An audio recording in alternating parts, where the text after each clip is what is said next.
The Life and Death of King John, Act 5, Scene 1. Enter King John, Pandulph, attendants. King John. Thus have I yielded into your hand the circle of my glory, giving the crown. Pandulph. Take again from this my hand as holding of the Pope your sovereign greatness and authority. Now keep your holy word, go meet the French, and from his holiness use all your power to stop their marches, for we are inflamed. Our discontented counties do revolt, our people quarrel with obedience, swearing allegiance and the love of soul to stranger blood, to foreign royalty. This inundation of mistempered humor rests by you only to be qualified. Then pause not, for the present time so sick, that present medicine must be ministered, or overthrow incurable ensues.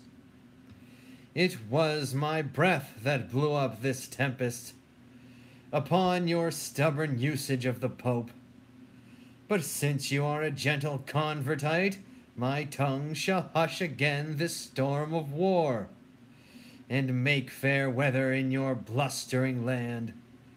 On this Ascension Day, remember well, upon your oath of service to the Pope, go I to make the French lay down their arms. This Ascension Day? Did not the prophet say that before Ascension Day at noon my crown I should give off? Even so I have. I did suppose it should be on constraint, but heaven be thanked, it is but voluntary. All Kent hath yielded, nothing here, there holds out, but Dover Castle, London hath received, like a kind host, the Dolphin and his powers. Your nobles will not hear you, but are gone to offer service to your enemy. And wild amazement hurries up and down the little number of your doubtful friends. Would not my lords return to me again after they heard young Arthur was alive? They found him dead and cast into the streets, an empty casket, where the jewel of life by some damned hand was robbed and taken away. That villain Hubert told me he did live. So on my soul he did, for aught he knew. But wherefore do you droop? Why look you sad? Be great in act, as you have been in thought. Let not the world see fear and sad distrust govern the motion of a kingly eye. Be stirring as the time, be fire with fire, threaten the threatener, and outface the brow of bragging horror. So shall inferior eyes, that borrow their behaviors from the great, grow great by your example, and put on the dauntless spirit of resolution. Away, and glister like the god of war, when he intendeth to become the field. Show boldness and aspiring confidence. What? Shall they seek the lion in his den, and fright him there, and make him tremble there? Oh, let it not be said. Forage, and run to meet displeasure farther from the doors, and grapple with him here, he comes so nigh. The legate of the Pope hath been with me, and I have made a happy peace with him, and he hath promised to dismiss the powers led by the Dolphin. O inglorious league! Shall we, upon the footing of our land, send fair play orders and make compromise, insinuation, parley, and base truce to arms invasive? Shall a beardless boy, a cockered silken wanton, brave our fields, and flesh his spirit in a warlike soil? mocking the air with colors idly spread, and find no check, let us, my liege, to arms. Perchance the cardinal cannot make your peace, or if he do, let it at least be said, they saw we had a purpose of defense. Have thou the ordering of this present time? Away, then, with good courage, yet I know our party may well meet a prouder foe.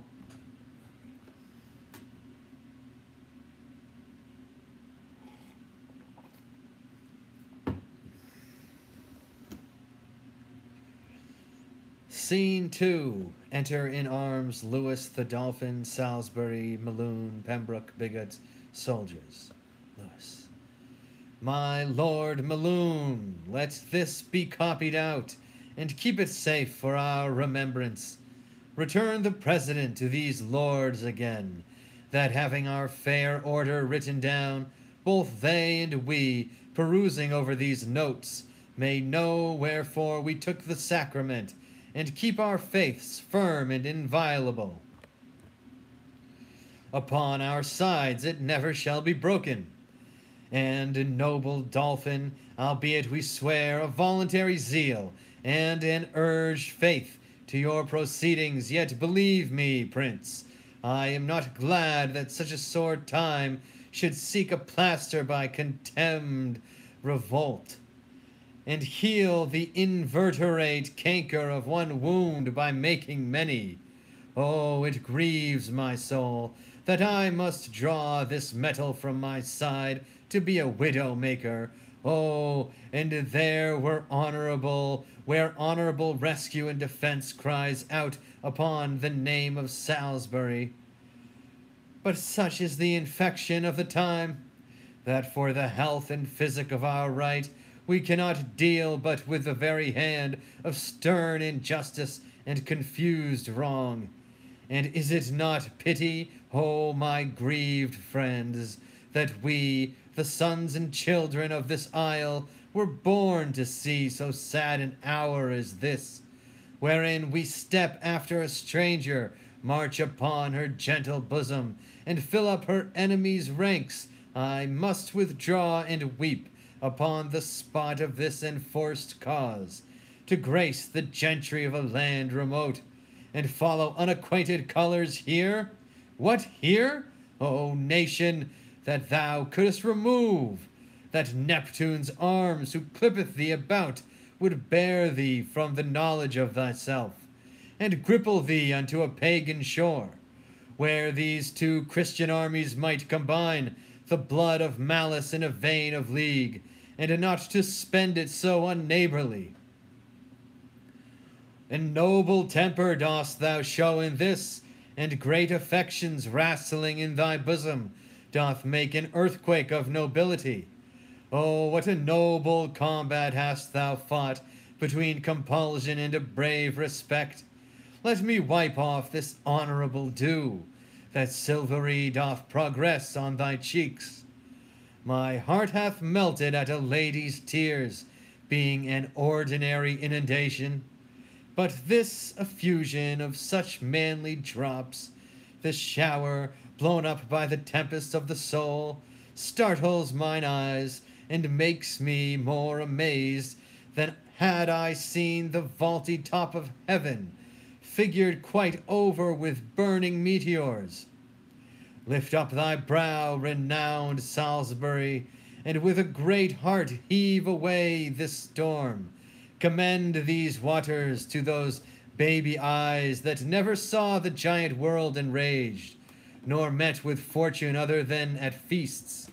Full warm of blood, of mirth, of gossiping, come, come, for thou shalt thrust thy hand as deep into the purse of rich prosperity as Lewis himself. So, nobles, shall you all, that knit your sinews to the strength of mine.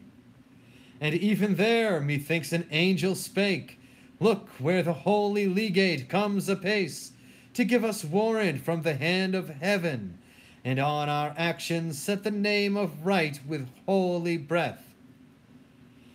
Hail, noble Prince of France! The next is this: King John hath reconciled himself to Rome. His spirit is come in, that so stood out against the holy church, the great metropolis and see of Rome. Therefore by threatening colors now wind up, and tame the savage spirit of wild war, that, like a lion fostered up at hand, it may lie gently at the foot of peace, and be no further harmful than in show. Your grace shall pardon me, I will not back. I am too high born to be propertied, to be a secondary in control, or use serving man and instrument to any sovereign state throughout the world. Your breath first kindled the dead coal of wars between this chastised kingdom and myself, and brought in matter that should feed this fire. And now 'tis far too huge to be blown out with that same weak wind which enkindled it. You taught me how to know the face of right, acquainted me with interest to this land. Ye thrust this enterprise into my heart, and come ye now to tell me John hath made his peace with Rome? What is that peace to me?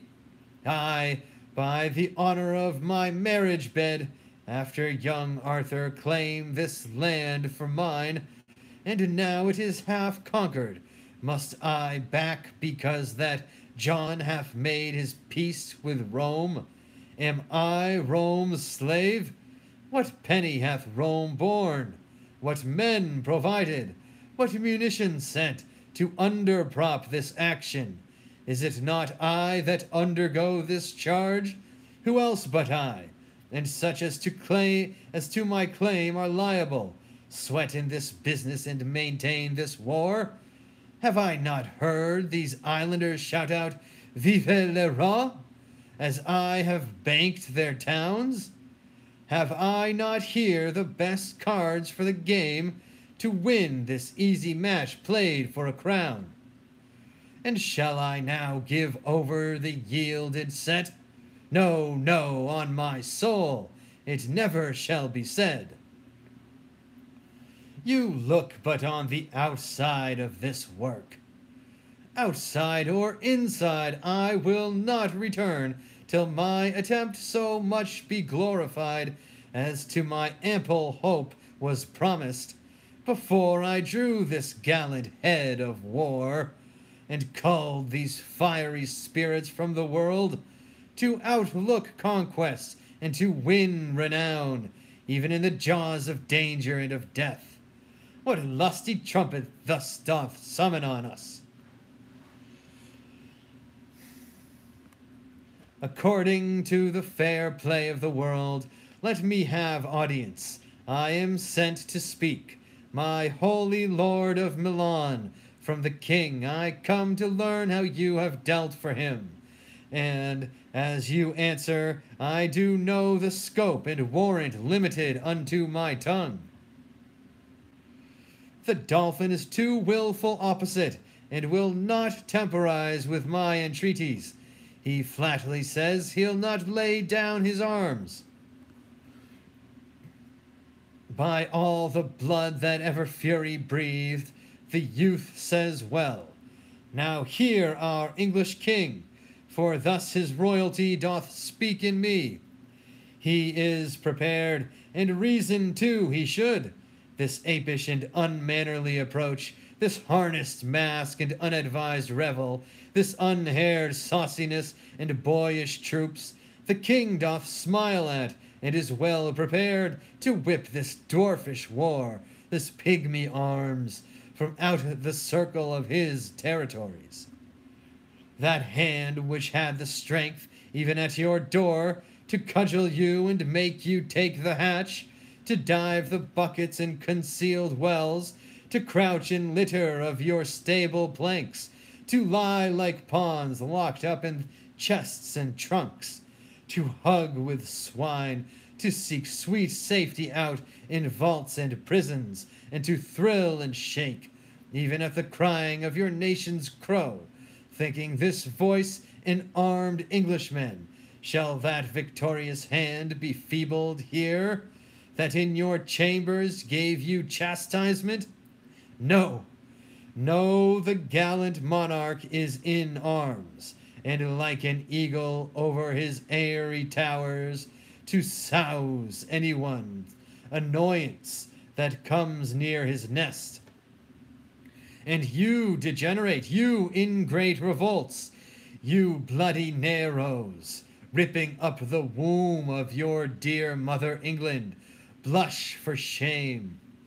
For your own ladies and pale-visaged maids, like Amazons, come tripping after drums, their thimbles into armed gauntlets change, their needles to lances, and their gentle hearts to fierce and bloody inclination.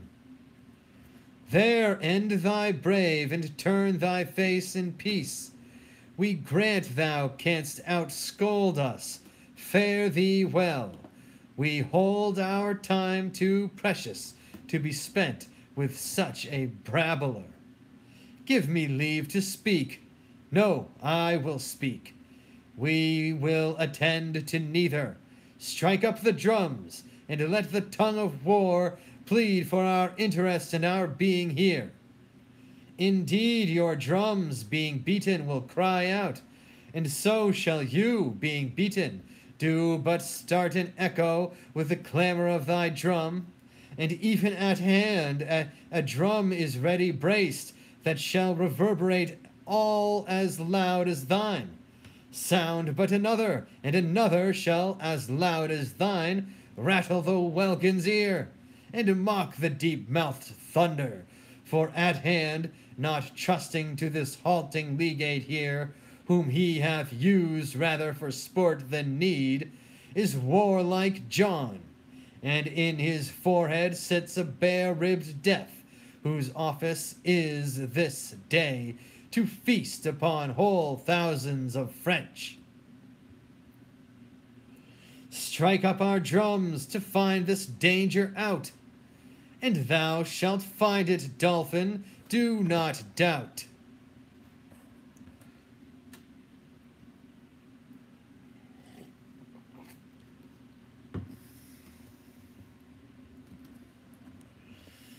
Scene 3.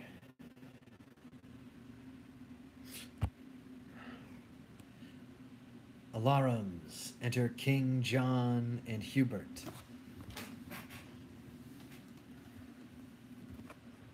King John. How goes the day with us? Oh, tell me, Hubert. Badly, I fear. How fares your majesty? This fever that hath troubled me so long lies heavy on me.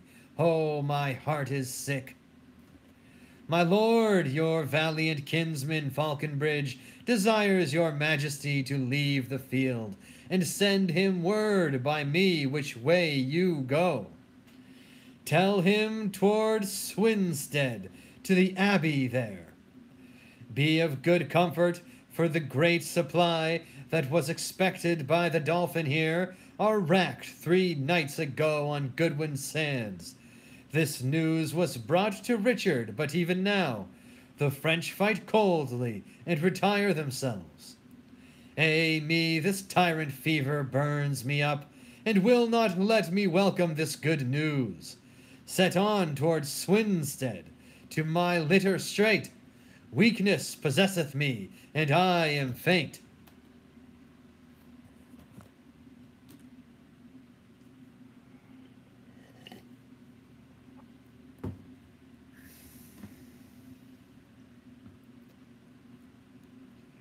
Scene 4. Enter Salisbury, Pembroke, and Bigot. Salisbury. I did not think the king so stored with friends. Up once again! Put spirit in the French. If they miscarry, we miscarry too. That misbegotten devil Falconbridge, in spite of spite, alone upholds the day. They say King John, sore sick, hath left the field. Lead me to the revolts of England here. When we were happy, we had other names. It is the Count Melun, wounded to death. Fly, noble English, you are bought and sold. Unthread the rude eye of rebellion, and welcome home again discarded faith. Seek out King John and fall before his feet. For if the French be lords of this loud day, he means to recompense the pains you take by cutting off your heads. Thus hath he sworn, and I with him, and many more with me, upon the altar at St. Edmundsbury, even on that altar where we swore to you dear amity and everlasting love. May this be possible? May this be true? Have I not hideous death within my view, retaining but a quantity of life, which bleeds away even as a form of wax resolveth from his figure against the fire? What in the world should make me now deceive, since I must lose the use of all deceit? Why should I then be false, since it is true that I must die here and live hence by truth? I say again, if Lewis do win the day, he is forsworn if ever those eyes of yours behold another day break in the east.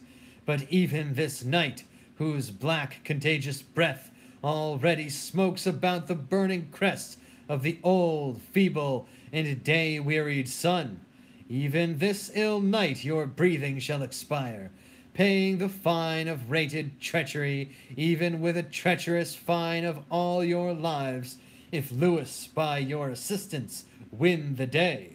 Commend me to one Hubert with your king, the love of him, and this respect besides, for that my grandsire was an Englishman, awakes my conscience to confess all this, in lieu whereof I pray you bear me hence from forth the noise and rumor of the field, where I may think the remnant of my thoughts in peace, and part this body and my soul with contemplation and devout desires. We do believe thee and beshrew my soul, but I do love the favor and the form of this most fair occasion, by the which we will untread the steps of damned flight, and like a baited and retired flood, leaving our rankness and irregular course, stoop low within those bounds we have overlooked, and calmly run on in obedience, even to our ocean, to our great King John. My arm shall give thee help to bear thee hence, for I do see the cruel pangs of death right in thine eye. Away, my friends, new flight, and happy newness that intends old right.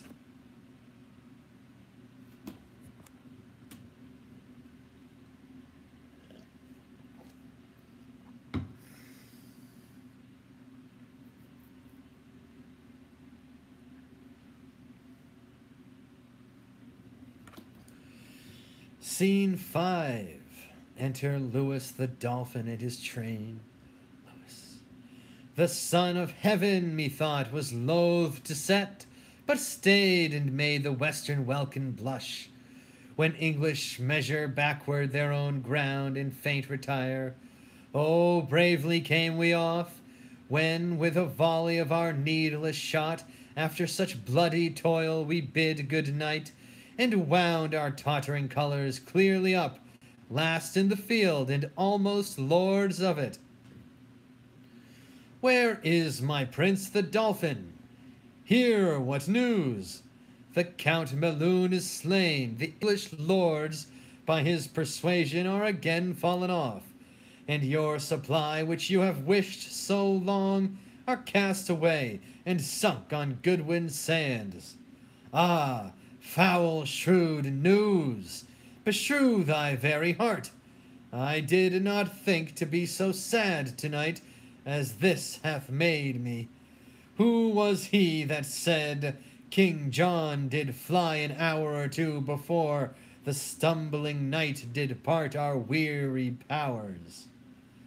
Whoever spoke it, it is true, my lord. Well, Keep good quarter and good care tonight. The day shall not be up so soon as I, to try the fair adventure of tomorrow.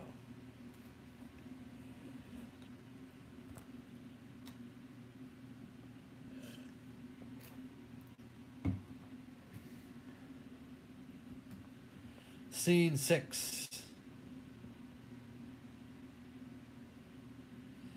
Enter Bastard and Hubert severally. Hubert. Who's there? Speak, ho! Speak quickly, or I shoot. A friend, what art thou? Of the part of England. Whither dost thou go? What's that to thee? Why may not I demand of thine affairs as well as thou of mine? Hubert, I think, thou hast a perfect thought. I will, upon all hazards, well believe thou art my friend that knowest my tongue so well. Who art thou? Who thou wilt, and if thou please, thou mayest befriend me so much as to think I come one way of the Plantagenets. Unkind remembrance! Thou and endless night have done me shame. Brave soldier, pardon me, that any accent breaking from thy tongue should scape the true acquaintance of mine ear. Come, come, sans compliment, what news abroad? Why, here walk I in the black brow of night to find you out. Brief then, and what's the news? Oh, my sweet sir, news fitting to the night, black, fearful, comfortless, and horrible. Show me the very wound of this ill news. I am no woman, I'll not swound at it. The king, I fear, is poisoned by a monk. I left him almost speechless, and broke out to acquaint you with this evil, that you might the better arm you to the sudden time, than if you had a leisure to know of this. How did he take it? Who did taste to him? A monk, I tell you, a resolved villain, whose bowels suddenly burst out. The king yet speaks, and peradventure may recover. Who didst thou leave to tend his majesty? Why, know you not? The lords are all come back, and brought Prince Henry in their company, at whose request the king hath pardoned them, and they are all about his majesty. Withhold thine indignation, mighty heaven, and tempt us not to bear above our power. I'll tell thee, Hubert, half my power this night, passing these flats, are taken by the tide. These Lincoln washes have devoured them. Myself, well mounted, hardly have escaped. Away before, conduct me to the king. I doubt he will be dead or ere I come.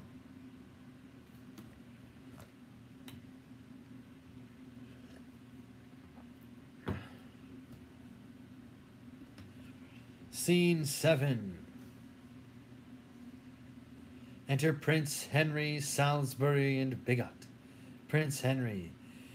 It is too late. The life of all his blood is touched corruptibly, and his pure brain, which some suppose the soul's frail dwelling house, doth by the idle comments that it makes foretell the ending of mortality. His Highness yet doth speak, and holds belief that being brought into the open air, it would allay the burning quality of that fell poison which assaileth him. Let him be brought into the orchard here. Doth he still rage? He is more patient than when you left him. Even now he's sung. O vanity of sickness! Fierce extremes in their continuance will not feel themselves. Death, having preyed upon the outward parts, leaves them invisible, and his siege is now against the mind, the which he pricks and wounds with many legions of strange fantasies, which in their throng and pressed to that last hold confound themselves. 'Tis strange that death should sing. I am the signet to this pale faint swan, who chaunts a doleful hymn to his own death, and from the organ pipe of frailty sings his soul and body to their lasting rest. Be of good comfort, prince, for you are born to set a form upon that indigest which he hath left so shapeless and so rude. King John brought in King John. Hey, Mary, now my soul hath elbow room. It would not out at windows nor at doors. There is so hot a summer in my bosom that all my bowels crumble up to dust. I am a scribbled form drawn with a pen upon a parchment, and against this fire do I shrink up. How fares your majesty? Poisoned ill fare, dead forsook, cast off, and none of you will bid the winter come to thrust his icy fingers in my maw, nor let my kingdom's rivers take their course through my burned bosom, nor entreat the north to make his bleak winds kiss my parched lips and comfort me with cold. I do not ask you much. I beg cold comfort, and you are so straight and so ingrateful, you deny me that. Oh, that there were some virtue in my tears that might relieve you. The salt in them is hot. Within me is a hell, and there the poison is as a fiend confined to tyrannize on unreprievable condemned blood. Oh, I am scalded with my violent motion and spleen of speed to see your majesty. O cousin, thou art come to set mine eye. The tackle of my heart is cracked and burned, and all the shrouds wherewith my life should sail are turned to one thread, one little hair. My heart hath one poor string to stay by, which holds but till thy news be uttered, and then all this thou seest is but a clod and module of confounded royalty. The dolphin is preparing hitherward, where God he knows how we shall answer him. For in a night the best part of my power, as I upon advantage did remove, were in the washes all unwarily devoured by the unexpected flood. You breathe these dead news in as dead an ear, my liege, my lord, but now a king, now thus. Even so must I run on, and even so stop. What surety of the world, what hope, what stay, when this was now a king, and now is clay? Art thou gone so? I do but stay behind, to do the office for thee of revenge, and then my soul shall wait on thee to heaven, as it on earth hath been thy servant still.